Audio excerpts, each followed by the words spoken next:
तीन भुवन में सारे बीते राघवे ज्ञानता शिव स्वरूप शिव कार नमः योग समाधि।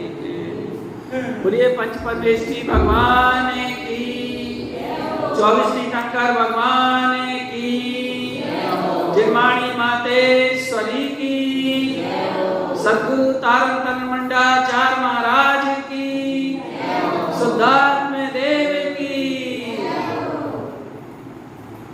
चलिए, तो यहाँ पर जो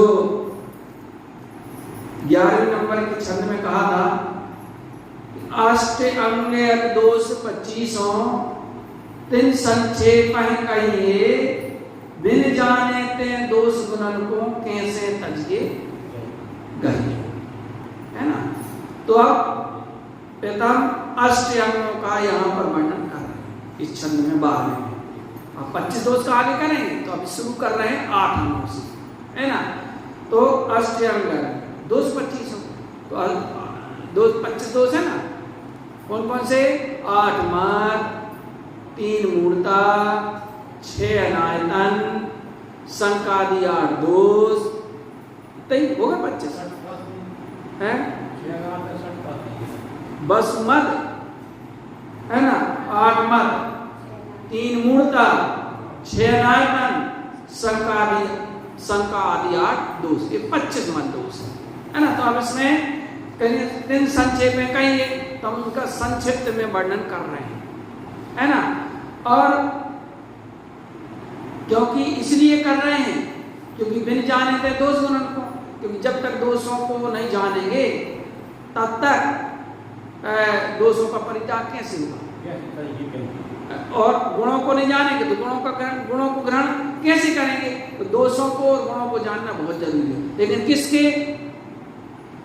दूसरों के, क्या अपने? दूसरों के नहीं, अपने जानना जरूरी है, दूसरों के नहीं।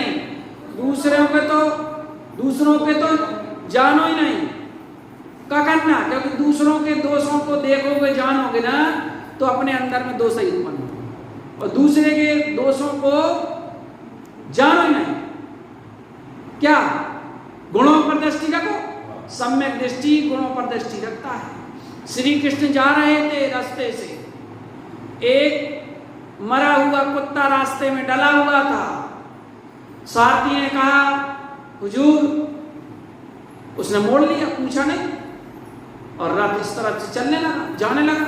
बोले सारथी इस तरफ से क्यों चल दिए? अरे बोले हुजूर क्या बताऊं, इस रास्ते में एक मरा हुआ कुत्ता डला हुआ है, इतनी बदबू दुर्गंध आ रही है कि वहां से तो निकला नहीं जाता, भारी दुर्गंध फैल रही है। बोले नहीं नहीं यहीं से चलो, यहीं से चलो, बहुत दूर पड़ेगा वहां से, चलो। अरे बोले हुजूर दूर है तो क्या हुआ, यह जो है दुर्गंध बहुत खतरनाक है। नहीं, बोले चलो, चल दिए, गए वो। अब जा रहे हैं, अब जैसे ही नजदीक आते जा रहा है, आता जा रहा है वो सारथी, उसने अपने मुख में एक कपड़ा बांध दिया, खूब जा रहा कि वो बदबू आ नहीं पाए। श्री कृष्ण थे, ऐसे ही लोग नारायण थे, नारायण श्री कृष्ण। बताओ, तो पुण्य पुरुष कहलाते हैं। 63 सलाका के महापुरुषों में नारायण थे वो, यानी आगामी काल में निश्चित है 63 सलाका के पुरुषों का कि मोक्ष जाएंगे ही जाएंगे। इसलिए जैन ग्रंथों में देखो 63 सलाका के महापुरुषों का ही वर्णन है वर्तमानी योगों ग्रंथ में, है ना। वो आराधना, उनकी आराधना है, मतलब उनके गुणों का वर्णन, तो गुणों की आराधना है कि नहीं है? बताओ, एक आधार है वो भक्ति की कि भाई देखो उनके जीवन में क्या क्या परिस्थिति आई, सब कुछ आया, लेकिन उन्होंने अपना मार्ग बना लिया। तो हमें भी अपना मार्ग बनाना चाहिए।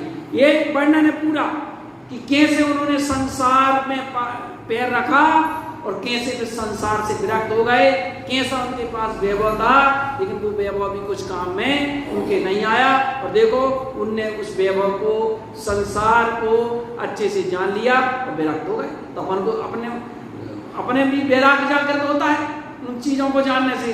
तो बोले चलो यहीं से चलो, गए, उसने तो नाक मुंह बांध लिया, ये तो चले जा रहे हैं। और सारथी से कहते हैं, जब बिल्कुल नजदीक आ गया वो कुत्ता, तो कहते हैं सारथी से, देखो सारथी, देखो तो उस कुत्ते के दांत कैसे चमक रहे हैं, मोती जैसे, मोती जैसे दांत उसके चमक रहे हैं। देखो आप, ये होती है गुण दृष्टि, गुणों पर दृष्टि। और जिनकी गुणों पर दृष्टि होती है ना, उनको दोष दिखते भी नहीं। ध्यान रखना कि क्या देख लिया, उस दुर्गंध में भी क्या देख लिया, मोती जैसे उसके दांत चमक रहे हैं, वो देख लिया। बस ज्ञानी सब दृष्टि ऐसी होता है, उसे दोष नहीं दिखते, उसे तो गुण दिखते हैं। और इससे क्या होता है, इससे हमारे अंदर में गुण प्रकट होते हैं। क्योंकि जो दिखता है, जो दिखता है, तो कहते हैं ना, वो बिकता है, वो है ना, जो दिखता है सो बिकता है।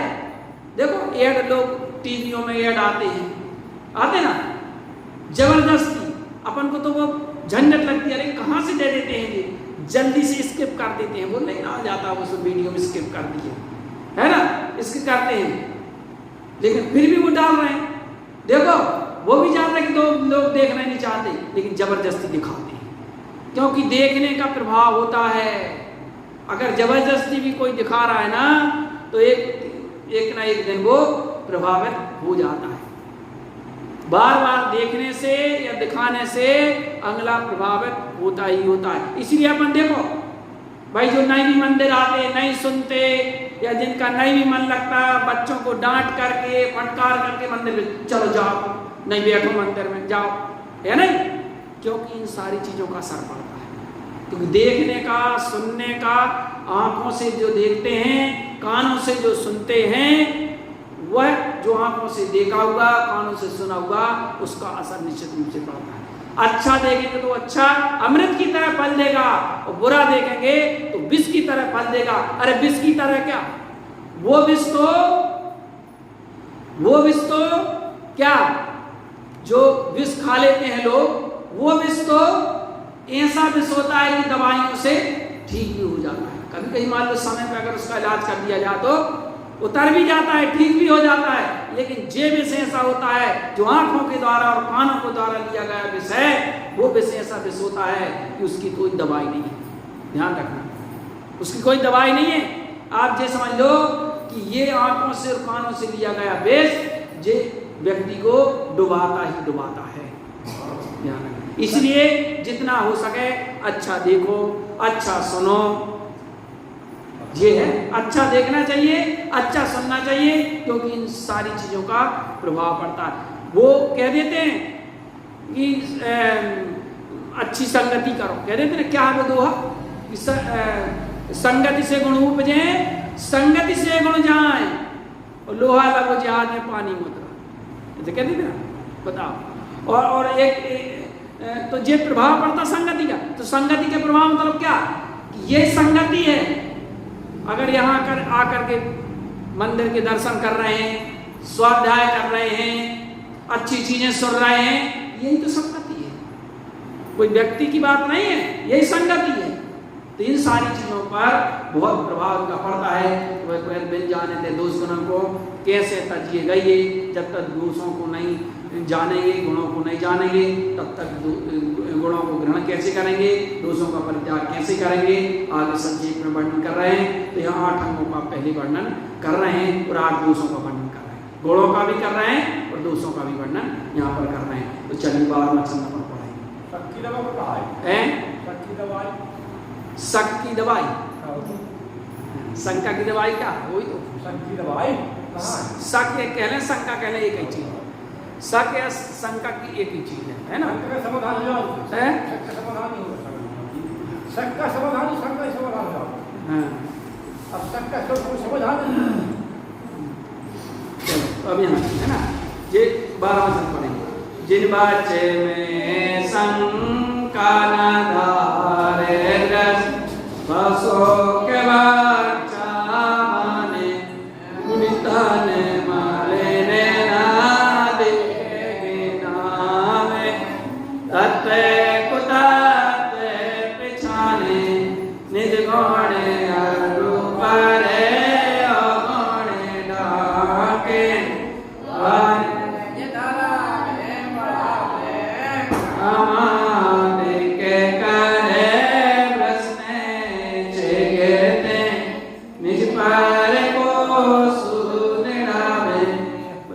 बाद में क्या कह रहे हैं? पहला है कौन सा अंग है? 8 अंगों के नाम किसको पता है?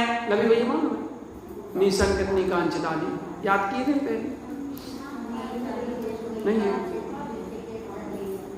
चलो, तो 8 अंग है ना? निसंकेत, निकांचित, निर्विचिकित्सा, बोलो।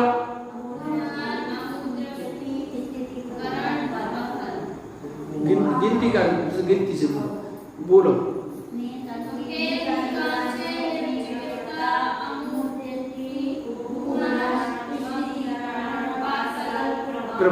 ठीक है, 8 हो गए। ये 8 अंग कहे गए और इनके विपरीत 8 दोष है ना? तो पहला अंग कह रहे हैं निसंकेत अंग। क्या है? जिन वच में शंका न, जिन वच में शंका न, बस ये निसंकेत अंग हुआ। जिनेन्द्र के वचनों में शंका नहीं होना, ये निसंकेत अंग है ना? जिनेन्द्र के वचनों में शंका नहीं होना, जिनेन्द्र के वचनों में शंका नहीं होना, इसका क्या अर्थ है? जिनेन्द्र के वचनों में शंका नहीं होना, इसका ये अर्थ है कि देखो, पाप दुख के कारण है, जिनेन्द्र ने कहा ना, पाप दुख के कारण है, पाप खोटी गतियों में ले जाने के कारण है, व्यसन दुखदाई है, कसाय दुखदाई है। ये जिनेन्द्र के वचन है, एक जिनेन्द्र के वचन है। तो इन वचनों पर हमारी श्रद्धा होना चाहिए। वो कमलवती सी जी में भी गाथा आई, जिनवैनम सद्दहनम कमल श्री कमल भाव वन्नम अर्जिक भाव समतवीर स्वभाव मुक्ति गमनम चा। जिनवैनम सद्दहनम, जिनेन्द्र के वचनों में श्रद्धा करो। और क्या? कमल भाव वन्नम, कमल भाव मतलब कि वैराग्य भाव को उत्पन्न करो। ये जिनेन्द्र के वचन है, क्योंकि वैराग्य तुम्हारे लिए सुखदायी है। वैराग्य मतलब विरक्तता, वैराग्य का मतलब है वस्तु की वास्तविकता का ज्ञान, संसार की वास्तविकता का ज्ञान, ये कहलाता है वैराग्य। संसार से, शरीर से, भोगों की, जब तक इनके स्वरूप को नहीं जानेंगे तब तक इनसे वैराग्य कैसे होगा? ये जिनेन्द्र की बात है, अपनी नहीं बात। जिन वचन में शंका न दार, जिनेन्द्र के वचनों में शंका नहीं होना, यह निसंकत अंग है।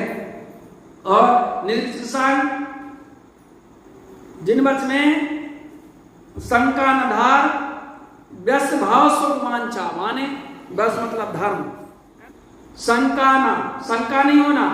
और धार ब्रस मतलब धर्म को धारण करके, धार ब्रस, ब्रस मतलब होता धर्म, और धर्म को धारण करके भाव मतलब भाव संसार सुख, संसार के सुखों की वांछा मतलब आकांक्षा, माने नहीं करना। ये क्या कहलाता है? निकांक्षित अंग। ठीक है ना? क्या कह रहे हैं? धर्म को धारण कर लिया, धर्म को धारण हमने कर लिया, और फिर संसार के विषय भोगों की आकांक्षा करना, ये क्या है? ये निकांक्षित अंग कहलाता है। तो भाई अपन ने जान लिया ना, फिर संसार शरीर भोग की आकांक्षा क्या करना? देखो, होना अलग बात है और आकांक्षा अलग बात है। होना एक अलग बात है और आकांक्षा एक अलग बात है। होता तो पुण्य के उदय से है, पुण्य के उदय से मिलता है, लेकिन आकांक्षा जो पाप के उदय का कारण होती है ना? तो जिन वचन में शंका न धार, स्वभाव सुख वांछा, माने धर्म को धारण करके संसार के विषय भोगों की आकांक्षा कामना नहीं करना, यह निकांक्षित अंग कहलाता है। और इसके बाद तीसरा है मुनितन मनन न देख देना, यानी निर्विचिकित्सा अंग। निर्विचिकित्सा अंग का मतलब होता है कि गिलानी घृणा नहीं करना, है ना? ये निर्विचिकित्सा अंग है। अब उसमें मुनि आदि का शरीर, क्योंकि मुनि नहाते नहीं है, क्योंकि वे द्रव्य और भाव हिंसा के दोनों के त्यागी होते हैं, लेकिन रत्नात्रय की साधना करते हैं, तो रत्नात्रय से पवित्र है वो, इसलिए किसी भी प्रकार से गिलानी घृणा नहीं करना, उनके शरीर को देख करके गिलानी घृणा नहीं करना चाहिए, है ना? ये कहलाता है निर्विचिकित्सा अंग। तो निर्विचिकित्सा अंग का सीधा सीधा मतलब होता है गिलानी घृणा नहीं करना। शुद्धि की नहीं कह रहे, शुद्धि नहीं करो, शुद्धि करो, लेकिन घृणा होती है अंदर में, शुद्धि होती है बाहर में। मतलब अगर अंतरंग में आपके घृणा नहीं है ना, घृणा नहीं है, तो फिर पहली बात तो ये, अगर अंदर में आपके घृणा नहीं है ना, तो फिर आप अशुद्ध नहीं हो। घृणा होती है अंदर में, और जिसके अंदर में घृणा होती है ना, कहते हैं वो दूसरे की सेवा नहीं कर सकता। ध्यान रखना, घृणा वाला दूसरे की सेवा नहीं कर सकता, क्योंकि वस्तु अच्छी बुरी नहीं होती, हमारी दृष्टि ही अच्छी बुरी होती है। ध्यान रखना, अगर वस्तु अच्छी बुरी होती तो देखो आप इतने तो जीव हैं। नीम कड़वी होती है, नीम कड़वी होती है ऊंट के लिए, ऊंट कैसे चाव से खाता है, नीम को बहुत चाव से ऊंट खाता है नहीं ये। तो वस्तु को देखो भाई, वस्तु का जैसा स्वभाव स्वभाव, तो वस्तु को उसके स्वभाव से देखना, जो दृष्टि पर निर्भर करता है, हमारी जैसी दृष्टि होती है। हाँ, क्योंकि हम उन दोषों में पगे हुए हैं, इसलिए हमें वो दोष दिखते हैं। और जो गुणवान होते हैं, क्योंकि वो गुणों से पगे हुए हैं, इसलिए उनको दोष दिखते नहीं है। ये बात है। तो ज्ञानी और अज्ञानी में यही भेद होता है। तो मुनि तन मलन न देख गुना में ग्लानि घृणा नहीं होना, ये निर्विचिक सांग है। मुनि आदि के शरीर को देख करके घृणा नहीं करना, यह निर्विचिक सांग के अंतर्गत आता है। और तत्व को तत्व पहचाने, अमूढ़ दृष्टि, खरे खोटे तत्वों का ज्ञान होना, अच्छे बुरे का ज्ञान होना हमें होना जरूरी होता है। कि कौन सच्चा है, कौन झूठा है, कौन अच्छा है, कौन खराब है। दोषों की बात नहीं कर रहे, लेकिन जानकारी होना चाहिए। सच्चे देव कौन है, अभी उसमें श्राव का जान है ना, कि सच्चे देव जो वीतरागी हैं, सर्वज्ञ हैं, हेतुपदेशी भी सच्चे देव है ना, वे सच्चे देव, अनंत सिद्ध वे सच्चे देव है। और कुदेव रागी जैसी देव कुदेव है ना। मिथ्या देव जो देव तो नहीं है, लेकिन जो स्वांग रखते हैं देव का, वो मिथ्या देव है। और फिर मान्यता कितनी होती है, कहीं इसको मान लिया, कहीं उसको मान लीजिए, सब मिथ्या देव के अंतर्गत आते हैं। अदेव जिसमें चैतन्यता नहीं है, ऐसी अचेतन्य वस्तुओं को मानना, या देव कहलाते हैं। तो ये सत्य असत्य का हमें विवेक होना, ज्ञान होना चाहिए, ये जरूरी है। परीक्षा प्रधान ही होना चाहिए, तब तो अपन सत्य को स्वीकार करेंगे ना भाई, तो ये होना चाहिए ज्ञान हमें। तो तत्व को तत्व पहचाने, सत्य और झूठ का ज्ञान ये कहलाता है अमूढ़ दृष्टियांग। और उपगुहन निज गुण अरूपर भौगुण ढाके, वह जिन धर्म बढ़ा लें, अपने गुणों को और दूसरों के दोषों को क्या करना चाहिए, ढांकना चाहिए जहां तक हो सके। ऐसा नहीं कि सब किसी का देख लिया सो राई का पहाड़ बना दिया, राई का पहाड़ बना देते ना लोग, बताओ ऐसा कर देते हैं लोग। राई का पहाड़ नहीं बनाता सम्यक दृष्टि, सम्यक दृष्टि तो पहाड़ को राई बना देता है। दोषों को इतना कम देखता है वो, इतना कम, क्योंकि दोषों को तो उसकी दृष्टि नहीं होती। ऐसा होना चाहिए भाई। देखो कोई कैसा है और कोई क्या कर रहा है, ये क्या महत्व की बात है, ये कोई महत्व की बात नहीं है। महत्व की बात तो ये है कि हम कैसे हैं, ये महत्व की बात है। दूसरा कैसा है ये महत्व की बात नहीं, उससे क्या फर्क पड़ना अपन को भाई। अच्छा और बुरा होगा तो उसका फल उसको मिलेगा ना, लेकिन अगर हम अच्छा बुरा देखेंगे तो उसका फल हमको मिलेगा अच्छा या बुरा। बुरा देखेंगे, बुराई देखेंगे तो हमारे अंदर में बुराई उत्पन्न होगी, दोष उत्पन्न होंगे। अच्छाई देखेंगे तो अच्छाई उत्पन्न होगी, इसलिए दोषों को देखना ही नहीं चाहिए। पहली बात है निज गुण, इसलिए सम्यक दृष्टि होता है, वो देखता भी नहीं है और देखते भी हैं तो दूसरे के दोषों को ढकता है। जैसे घर परिवार के लोग, अपने घर परिवार में लोग होते हैं ना, देखो अपना बच्चा मान लो कुछ गलत कर दिया तो अपन क्या करते हैं, बात को दबाते हैं, छिपाते हैं, चलो हो गया, चलो हो गया, सुधर का भाई, गलती मनुष्य से ही होती है, होता नहीं। तो ऐसा ही सम्यक दृष्टि जी होता है कि भाई चलो देखो भूमिका है, संसार में मोही की भूमिका है, तो संसार में मोही की जो भूमिका है उसमें स्वाभाविक है गलतियां होती हैं, गलतियां होती हैं। अब लेकिन गलतियां हो गई, हो जाती मनुष्य, अगर गलती ना हो तो फिर परमात्मा नहीं हो जा, गलती तो होती है ना। इसलिए दूसरों के दोषों को ढकना, अपने गुणों को ढकना, क्योंकि अगर अपने गुणों को अपन उजागर करते हैं तो उसमें गुणों में हमारी कमी आती है, ध्यान रखना, गुणों में हमारे कमी। इसलिए अपनी प्रशंसा कभी नहीं करना चाहिए, अपनी जो प्रशंसा करते हैं या अपनी वाहवाही करवाने की प्रयास करते हैं, उससे क्या होता है, उससे हमारा पुण्य क्षीण होता है।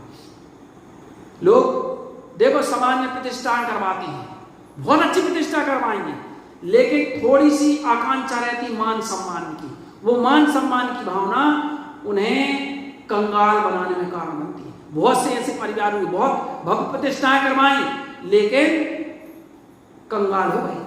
क्यों?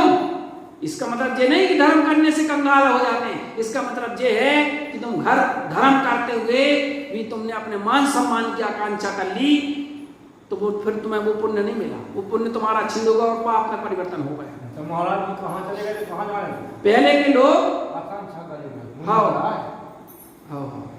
है ना, पहले के लोग देखो गुप्त रूप से दान दिया करते थे, छपा करके नहीं, छिपा करके दान दिया करते थे, और आजकल के लोग छिपा करके छपा करके दान देते हैं। यही बात है। अरे दान दे रहे आप, अगर आपने पहले मान सम्मान लिए तो उस दान का फल क्या मिला तुम्हें? बताओ, मिलेगा? तुमने तो ले लिया ना, तुमने तो ले लिया ना। तो ये निज गुणों पर अवगुण ढाके, तो ये कहलाता है बूहा नांग, और वह निज धर्म बढ़ावे, और जैसे बने वैसे क्या, जैसे बने वैसे धर्म की प्रभावना करना, ये कहलाता है बूहा। निज धर्म, अपने आत्म धर्म की बढ़ाना चाहिए, अपने आत्मा का चिंतन ध्यान उपयोग अपने में लगे, ये बढ़ाना चाहिए, है ना जी। तो ये कहलाता है उपमानम।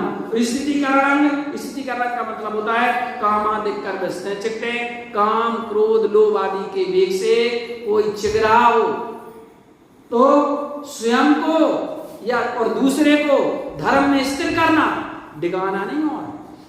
लोग धक्का देने वाले बहुत मिलते हैं। एक बेटा था, तो उसने अपने पिता से कहा कि पिताजी, अगर मैं उस पहाड़ पे चढ़ जाऊं तो आप क्या करोगे? क्या उस पहाड़ पे अगर मैं चढ़ जाऊं तो आप क्या करोगे? बोले क्या करूंगा? धक्का दूंगा। क्या कहा? धक्का दे दूंगा, है ना। तो यही बात है कि काम आदि कर ग्रस्त चिगटे, तो काम क्रोध आदि के वेग से कोई चिगरा है तो और उसको धक्का दे दो, और क्या होगा? गिर जाएगा। सामान्य की बात है। बुआ ने कहता भाई कि अगर कोई किसी प्रकार से धर्म को उसने धारण किया और मान लो गिर रहा है तो उसको सहारा देना चाहिए। इसलिए इस बुआन के लिए पीठ की उपमा दी है। जैसे पीठ होती है ना, शरीर के 8 अंगों में पीठ होती है ना जो, तो पीठ से क्या होता है कि लोग सहारा देते हैं लोग दूसरों को। कि भाई किसी को जैसे शांति सागर मारते ना, तो एक कोई वृद्ध व्यक्ति था, तो कौन सी नदी, वेद गंगा ऐसी कोई नदी थी वहां पर, तो अपने कंधे में बैठा करके नदी पार करा दिया करती थी बुजुर्गों को या कोई है। तो ये पीठ सहारा देने का काम आती है, तो दूसरों को सहारे ये कहलाता है स्थिति करण, है ना। काम आने का निज पर को सुझावे, और जैसे बने वैसे निज को और पर को क्या स्थिर करना चाहिए। कामादि कर्म सकते हैं, निज पर को सुधार स्थित करना चाहिए धर्म में, ये कहलाता है स्थितिकरण। और आगे हम वात्सल्य और प्रभावना के लिए आगे छंद है, तो अपन अब कल समझेंगे इसको। बोलिए श्री गुरु महाराज की।